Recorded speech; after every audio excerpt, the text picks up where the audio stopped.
Assalamualaikum warahmatullahi wabarakatuh. Perkenalkan, nama saya Muhammad Fairuz Falasov Anada. Di sini saya akan memulai presentasi dari kelompok 6 mata kuliah Hasanah Arsitektur Islam dengan tema bangunan Madrasah Karatai.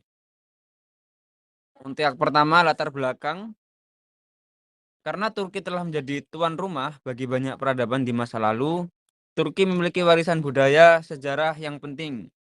Peninggalan yang dicoba dijaga dengan sangat hati-hati ini juga mencakup banyak karya arsitektur.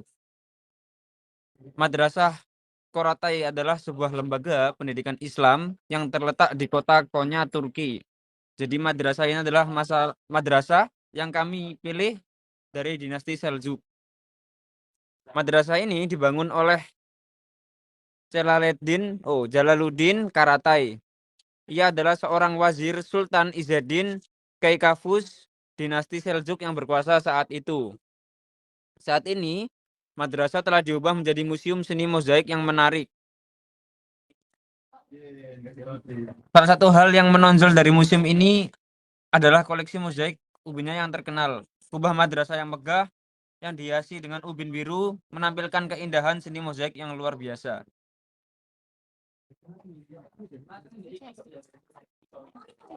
Lalu yang kedua adalah tentang Madrasah Karatai. Tahun dibangun madrasah ini adalah 1251 hingga 1252. Dibangun oleh arsitek bernama Muhammad bin Hawian al-Dimiski. Berletak di Konya, Turki. Madrasah Karatai ini dibangun di atas lahan berbentuk persegi panjang berukuran kurang lebih 31,5 meter persegi kali 26,5 meter persegi dan berorientasi timur ke barat. Untuk denah yang berwarna hijau merupakan ruang utama, lalu museum ubin yang berwarna merah adalah sampel ubin Istana Kubat Abad. Lalu yang berada di bagian depan ada pintu masuk dan administrasi arsip museum. Baik, selanjutnya akan dilanjutkan oleh teman saya. Oke, selanjutnya yaitu sejarah Madrasah Karatai. Madrasah Karatai telah mengalami beberapa kali keruntuhan dan berhasil dipulihkan. Pendidikan madrasah dimulai pada tahun 1253, juga digunakan pada masa Ottoman. Namun dibiarkan begitu saja menjelang akhir abad ke-19. Madrasah ini digunakan secara efektif pada masa Ottoman. Ditutup berdasarkan Undang-Undang Persatuan Pengajaran tahun 1924. Pada tahun 1955 diubah menjadi museum karena karya ubin di dalamnya yang telah disetujui bahwa itu harus menjadi bagian daripada museum. Madrasah Karatai yang telah banyak mengalami pemugaran dan telah direnovasi dengan pemugaran dan belum dapat menerima pengunjung. Yang selanjutnya yaitu elemen arsitektur. Yang pertama yaitu kubah. Satu ciri khas arsitektur Seljuk adalah penggunaan kubah. Kubah-kubah dalam arsitektur Seljuk cenderung memiliki bentuk setengah bola atau semi simetris. Bentuk ini memberikan kesan kokoh dan monumental pada bangunan. Kubah-kubah Seljuk sering dihiasi dengan hiasan-hiasan geometris yang rumit. Ini bisa berupa ukiran-ukiran, pahatan-pahatan, atau mozaik-mozaik tekel keramik yang membentuk pola-pola geometris yang indah. Kubah-kubah Seljuk biasanya terbuat dari bahan-bahan seperti batu bata atau kombinasi keduanya.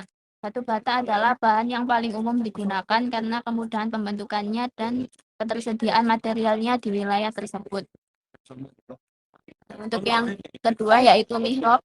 Mihrab adalah elemen yang penting dalam arsitektur Islam yang digunakan sebagai penanda arah kiblat dalam sebuah masjid atau ruang ibadah Islam. Dalam konteks arsitektur Seljuk, mihrab seringkali dihiasi dengan detail-detail artistik yang khas untuk periode tersebut.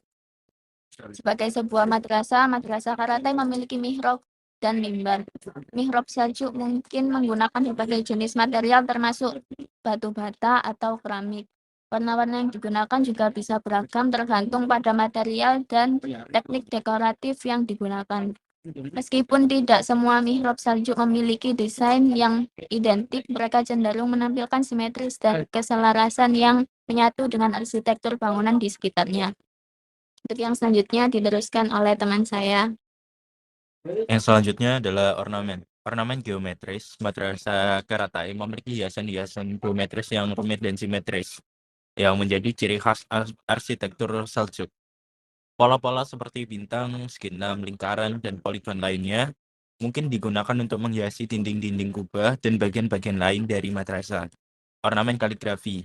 Kaligrafi Islam merupakan bagian penting dari ornamen dalam madrasah ini. Ayat-ayat Al-Quran, kata-kata suci, atau kalimat-kalimat yang memuji Allah sering diukir atau ditulis dengan indah di berbagai bagian bangunan, seperti mihrab, kubah, atau dinding.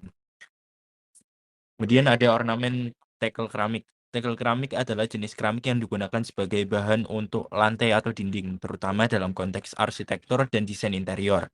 Penggunaan tekel keramik dengan berbagai motif dan pola warna juga dapat ditemukan dalam ornamen madrasah Karatai.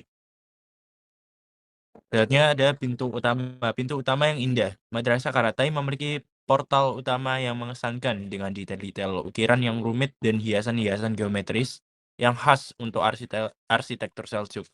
Portal ini seringkali menjadi titik fokus utama pada bangunan-bangunan Seljuk. Untuk slide yang selanjutnya akan diteruskan oleh teman saya. Selanjutnya ada pengaruh gaya bangunan pada periode selanjutnya. Dikutip dari website Republika, secara universal dinasti Seljuk ini banyak mendirikan karya-karya arsitektur yang mengagumkan.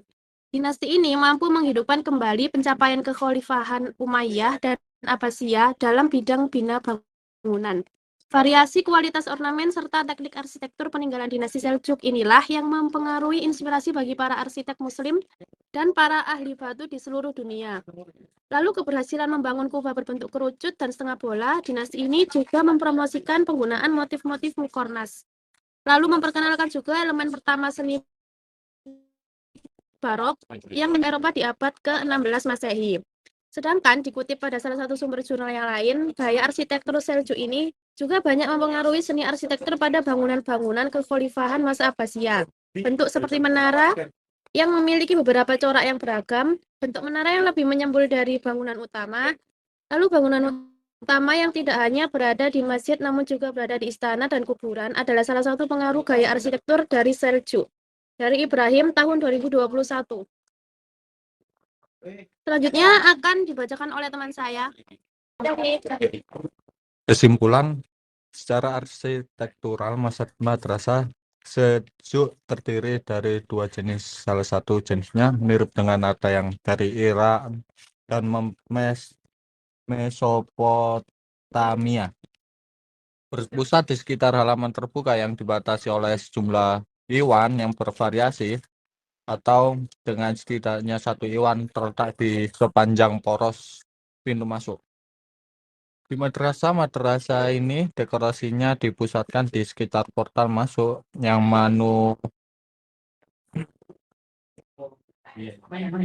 monumental.